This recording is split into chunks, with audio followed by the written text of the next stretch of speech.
इधर एनएसयूआई की राष्ट्रीय अध्यक्ष विनोद जाखड़ ने बताया है कि एनएसयूआई ने एक विशेष हेल्पलाइन नंबर जारी किया, जिस पर कॉल करके छात्र अपनी परेशानियां दर्ज करवा सकते हैं। साथ ही साथ उन्होंने आगे कहा कि छात्रों पर झूठे मुकदमे दर्ज किए जा रहे हैं। साथ ही साथ एनएसयूआई हर कदम पर छात्रों के साथ मजबूती के साथ खड़ी है। विनोद जाखड़ से खास बातचीत की नेटवर्क 10 संवाददाता ने। इस वक्त हमारे साथ बातचीत करने के लिए मौजूद है एनएसयूआई के राष्ट्रीय अध्यक्ष विनोद जाखड़ जी।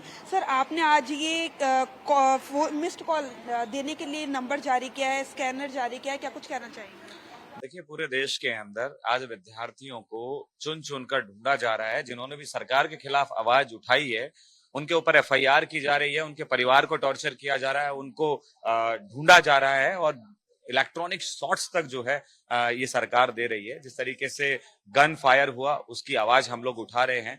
तो हम इस देश के विद्यार्थियों से कहना चाहते हैं कि हम लोग आपके साथ में खड़े हैं। लीडर अपोजिशन राहुल गांधी जी आपके साथ में खड़े हैं। इसके लिए हमने ये एक पोस्टर का जो है जारी किया है।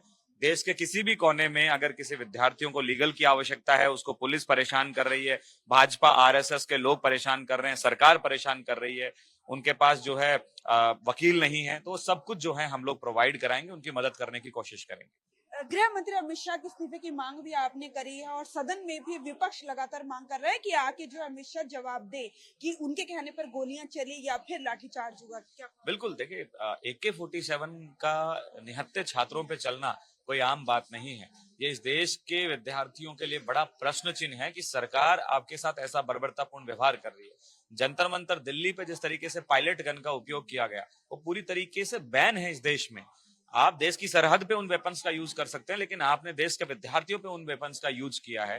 तो इस देश का विद्यार्थी सवाल कर रहा है कि किसके कहने पे जो है ये आदेश था। अमित शाह के बिना जो है कोई गन फायर हो नहीं सकता। तो अमित शाह का रिजिग्नेशन इस देश का विद्यार्थी मांग रहा है। एक आखिरी सवाल करूंगी, बिहार में भी जो है हमने देखा AK-47 चली और आपके भी कई लोगों को चोट लगी है, क्या कुछ कहेंगे? कल आपने जिक्र भी किया आप मिलने भी जा रहे हैं। देखिए, बिल्कुल, बिहार के अंदर जो है हमारे बहुत सारे साथियों को गिरफ्तार किया गया है। शांतनु शेखर हमारे एनएसयूआई के पटना विश्वविद्यालय के अध्यक्ष हैं, उनको गिरफ्तार कर लिया गया है। उनके साथ सैकड़ों एनएसयूआई के कार्यकर्ताओं को जेल में डाला हुआ है। और न केवल वो, जो भी छात्र आंदोलन में थे, उनके घर पुलिस जा रही है और उनको जो है गिरफ्तार कर रही है, उनके ऊपर प्रेशर डाल रही है। और जिन्होंने भी वीडियो सोशल मीडिया पे अपलोड किए हैं, उनकी वीडियो के माध्यम से जानकारी निकाल रही है। जो पत्रकार वहां पे, जो यूट्यूबर्स थे, वो जो वहां कवरेज कर रहे थे, उनके खिलाफ कार्रवाई हो रही है। तो इस देश में क्या है कि अभी मोदी जी जो हैं, जो भी सत्ता को चुनौती देना चाहते हैं, वो चाहते हैं कि उनको कुचला जाए, लेकिन इस देश का विद्यार्थी, इस देश का जनजी कमजोर है नहीं, वो लड़ने के लिए तैयार बैठे। हमने देखा जेनजी तो पिछले 35 दिनों से जंतर मंतर पे बैठे थे, लेकिन एनएसयूआई की बात हो, आईवाईसी की बात हो, तो पिछले कई महीनों से आप ये लड़ाई लड़ रहे हैं। क्या ये जारी रहेगी आगे? देखिए, हमारी लड़ाई तो उस दिन से जारी है जब जंतर मंतर का आंदोलन शुरू नहीं हुआ था। उससे पहले तो हम लोग राहुल गांधी जी के नेतृत्व में आधे देश के अंदर आंदोलन कर चुके थे। जंतर मंतर पे भी हमने छात्र छात्राओं का समर्थन किया, उनके साथ में रहे। हमारे जो दफ्तर हैं एनएसयूआई के, यूथ कांग्रेस के, वहां पर हमने जो है खाने से लेकर उनके सोने की, उनका मेडिकल हेल्प, उनको लीगल की, हर तरीके की जो मदद कर सकते थे हमने की।